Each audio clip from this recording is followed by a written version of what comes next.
Assalamualaikum warahmatullahi wabarakatuh. Selamat pagi dan salam sejahtera untuk kita semua.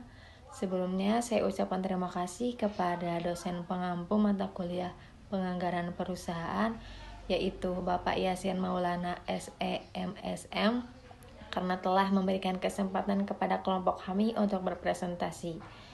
Puji dan syukur kita panjatkan kepada Allah Subhanahu wa taala serta salawat salam kepada Nabi Muhammad SAW. Perkenalkan, kami dari kelompok 6 yang beranggota 1. Ira Rohmah, kedua Muhammad Ihsan Mauludi, ketiga Ugi Rahmansyah, dan yang keempat yaitu Yati Sumiati. Dalam kesempatan presentasi kali ini, kelompok kami akan memaparkan beberapa materi. Yang pertama yaitu pengertian anggaran piutang, yang kedua yaitu jenis-jenis anggaran piutang, yang ketiga yaitu faktor-faktor yang mempengaruhi anggaran piutang, yang keempat yaitu manfaat dari anggaran piutang, yang kelima yaitu data dan informasi untuk menyusun budgeting piutang, dan yang keenam yaitu studi kasus. Untuk mengefektifkan waktu, di sini saya akan memaparkan latar belakang anggaran piutang. Piutang menurut Marotono dan Harjito adalah tagihan perusahaan kepada pelanggan atau pihak lain yang membeli produk perusahaan secara kredit. Meskipun penjualan kredit dapat meningkatkan penjualan dan laba perusahaan, hal ini juga dapat mempengaruhi arus kas dan menimbulkan biaya tambahan seperti biaya modal dan administrasi, serta risiko piutang tak tertagih. Baik, pada kesempatan kali ini saya akan menjelaskan tentang pengertian anggaran piutang. Anggaran piutang adalah anggaran yang merencanakan secara terperinci tentang jumlah piutang perusahaan akibat penjualan secara kredit, disertai dengan perubahan-perubahan seperti pertambahan piutang, piutang tertagih, dan sisa piutang dari waktu ke waktu selama periode yang akan datang. Selanjutnya yaitu ada jenis-jenis piutang. Ada 3 hal pokok dalam jenis-jenis piutang. Yang pertama itu ada piutang dagang atau account receivable. Piutang dagang berasal dari transaksi penjualan barang atau jasa yang dilakukan secara kredit, sedangkan piutang usaha meliputi seluruh macam jenis perusahaan yang menjual barang atau jasa dari usaha pokoknya secara kredit. Yang kedua itu ada piutang wesel atau notes receivable. Piutang wesel adalah piutang yang didukung janji tertulis dalam bentuk wesel. Piutang wesel dan piutang surat berharga dapat terjadi karena menjual barang secara kredit atau pemberian pinjaman dalam bentuk uang. Yang terakhir itu ada piutang usaha atau account receivable. Piutang usaha adalah piutang yang timbul sebagai akibat menjual barang atau jasa secara kredit dari usaha pokok perusahaan. Piutang usaha berbeda dengan piutang dagang. Piutang usaha meliputi piutang dagang, sedangkan piutang dagang hanya terdapat pada perusahaan dagang yang menjual barang dagangannya secara kredit. Piutang usaha ini meliputi seluruh macam atau jenis perusahaan yang menjual barang atau jasa dari usaha pokoknya secara kredit. Baik, selanjutnya yaitu faktor-faktor yang mempengaruhi jumlah piutang. Faktor-faktor yang mempengaruhi jumlah piutang yaitu sebagai berikut. Yang pertama, volume penjualan kredit. Yaitu semakin besar penjualan kredit dari keseluruhan penjualan, maka akan memperkecil jumlah piutang, dan sebaliknya semakin kecil jumlah penjualan kredit dari keseluruhan piutang akan memperkecil jumlah piutang. Yang kedua yaitu syarat pembayaran penjualan kredit.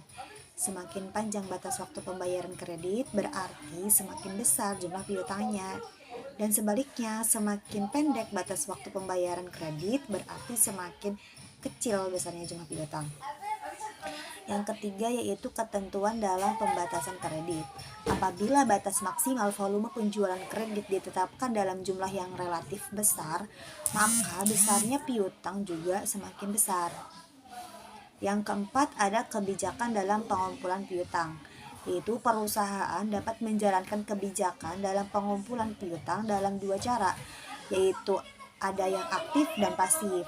Penjualan yang menjalankan kebijaksanaan secara aktif dalam pengumpulan piutang akan mempunyai pengeluaran uang yang lebih besar dibandingkan perusahaan lain yang menggunakan kebijaksanaannya secara pasif.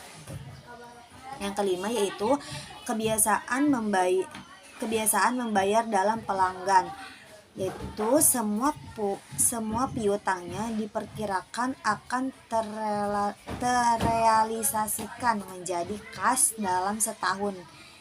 Di neraca disajikan pada bagian aktiva lancar, yaitu manfaat anggaran piutang. Manfaat anggaran piutang bisa dilihat dari dua sisi. Yang pertama secara umum dan secara khusus. Secara umum, anggaran piutang mempunyai 3 kegunaan pokok, yaitu sebagai pedoman kerja, yakni sebagai dasar penyusunan anggaran piutang untuk tahun yang akan datang, karena telah diketahui jumlah tingkat penerimaan pelunasan piutang bulan-bulan sebelumnya. Ini bisa menjadikan bisnis memiliki rencana yang lebih jelas berdasarkan modal yang akan mereka dapatkan di masa depan dengan memiliki strategi anggaran piutang yang baik. Yang kedua yaitu sebagai alat pengkoordinasian kerja, yaitu sebagai alat untuk mengendalikan jumlah piutang dalam jangka waktu tagihan supaya tidak terjadi keterlambatan pembayaran kredit penjualan. Meminimalisir kerugian akibat piutang yang tidak terbayar adalah hal penting dalam proses ini. Oleh sebab itu, proses penganggaran piutang berdampak dalam operasi bisnis dan kebijakan. Baik, di sini saya akan menjelaskan data dan informasi untuk menyusun budget piutang. Agar anggaran berfungsi efektif, estimasinya harus akurat dan mendekati realisasi. Untuk mencapai akurasi ini, diperlukan data, informasi, dan pengalaman yang memadai. Data dan informasi yang diperlukan untuk menyusun budget piutang antara lain, yang pertama, rencana penjualan yang tertuang dalam budget penjualan. Yang kedua, keadaan persaingan di pasar. Yang ketiga, posisi perusahaan dalam persaingan. Selanjutnya, studi kasus PT Astra International Tbk.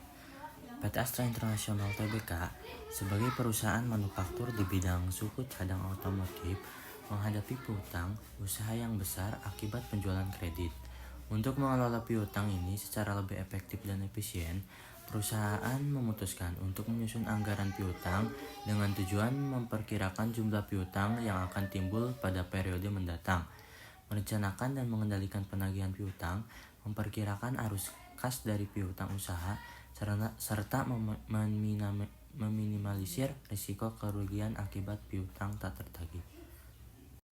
Untuk kesimpulannya yaitu penyusunan anggaran piutang penting bagi perusahaan yang melakukan penjualan kredit karena membantu merencanakan dan mengendalikan penagihan piutang, memperkirakan arus kas, serta minimalisir risiko kerugian akibat piutang tak tertagih.